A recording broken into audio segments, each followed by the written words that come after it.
India versus Namibia, এই যে ম্যাচটা হলো, ইন্ডিয়া জিতেছে ঠিকই, কিন্তু ইন্ডিয়ার কিছু দুর্বলতাও দেখা গেছে। প্রথম কথা, যেমন হচ্ছে ওপেনিং স্লটে প্রবলেম। ঈশান কিষান তো দারুণ ছন্দে আছে ঠিকই, কিন্তু পাকিস্তানের বিরুদ্ধে কে ওপেন করতে নামবেন? সূর্যকুমার যাদব প্রেস কনফারেন্সে এসে বললেন যে অভিষেক শর্মা দুটো ম্যাচ মিস করতে পারেন, দুটো বা একটা, ক্লিয়ারলি কিছু বললেন না। সম্ভবত তিনি পাকিস্তানের বিরুদ্ধে ম্যাচটাও মিস করতে পারেন। প্রবলেম হচ্ছে স্পিন প্রবলেম, যে ইন্ডিয়া আর আগের মতো স্পিন খেলতে পারছে না। ভাবুন, শ্রীলঙ্কার মতো জায়গায় যেখানে পাকিস্তান পাঁচ পাঁচটা স্পিনার নিয়ে খেলতে নামবে, সেখানে ইন্ডিয়ার ব্যাটাররা স্পিন খেলতে পারছে না। কারণ গতকালকে নামিবিয়ার বিরুদ্ধে 17 থেকে 20 ওভার পর্যন্ত কোনো রানই হয়নি হার্দিক পান্ডিয়া আউট হওয়ার পর। তাহলে দ্বিতীয় প্রবলেম হচ্ছে ইন্ডিয়া ভালোভাবে স্পিন খেলতে পারছে না। নাম্বার 3, সব থেকে বড় যেটা প্রবলেম হচ্ছে ফিনিশার প্রবলেম। কারণ রিঙ্কু সিং সেই ফর্মে নেই।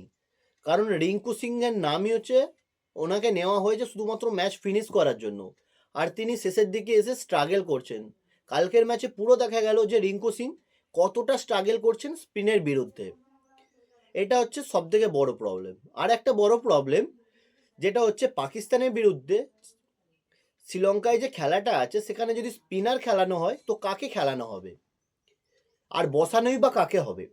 প্রথম কথা, একটা সব থেকে ভালো অপশন আছে ওয়াশিংটন সুন্দর। ওয়াশিংটন যদি খেলে তাহলে বসবে কে?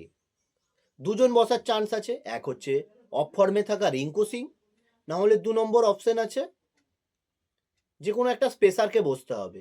সেটা হয় বুমরা বা আপনার হতে পারে অর্শদীপ সিং।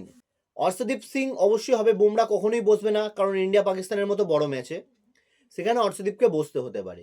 বা আর একটা অপশন, যদি কুলদীপ আসে, একটা স্পিনার অপশন, সেখানে হয় আপনাকে বসাতে হবে রিঙ্কু সিংকে, না হলে যে কোনো একটা পেসারকে। তো তোমাদের কি মতামত কমেন্ট করে অবশ্যই জানিও। আর এরকমই ক্রিকেট রিলেটেড আপডেট পেতে আমার চ্যানেলটা অবশ্যই সাবস্ক্রাইব করবেন, ঘোষ এন্টারটেনমেন্ট ইউটিউব চ্যানেল।